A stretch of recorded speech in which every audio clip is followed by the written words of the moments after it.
wordt hier lukken kennen. Soms denk ik, ach, ik wil toch meer.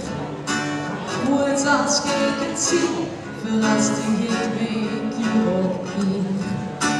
Wat veel moois verloren, gemerkt door iedereen. Geluk, verdriet, begeven, ook zo'n voor het soms zien. Maar ik lief dat die zaken bekenden, de kleur en dik, in IJsselstein en ik. Het was een bijzonder weekend voor de Peelruws uit IJsselstein. Zij sloten zondagmiddag hun 6x11 jubileumweekend af. Nou, hier zijn we 1,5 jaar geleden met bestuur mee begonnen. Om een programma in elkaar te zetten. Om te kijken wat we willen gaan doen voor de jongeren, voor de ouderen. Dus we hebben een compleet programma in elkaar gezet voor de jongeren en ouderen. En dan 4 dagen lang.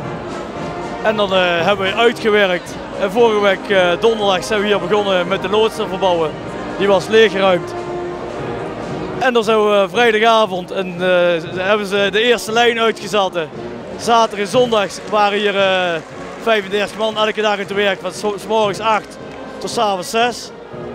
Ja, en toen deze week nog elke avond even bijwerken en overdag soms wordt geklust. En ja, ik mag wel zeggen, dit is een prachtig resultaat hier in deze locatie. Dus hier zijn we heel tevreden met. En ja, als ik nou zie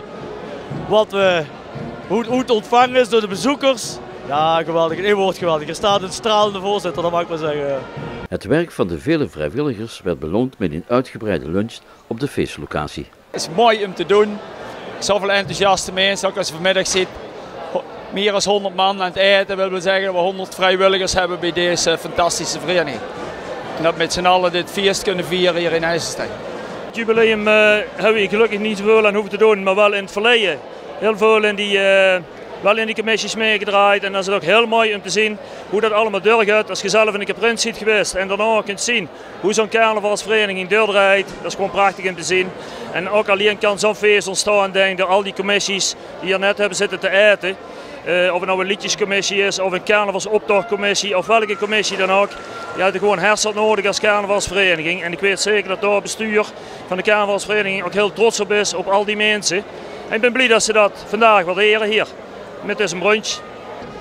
Nou, onze club hebben we sowieso met de raad van 11, plus de vrouwen van de raad, plus bestuur, zijn we al bijna 50 man.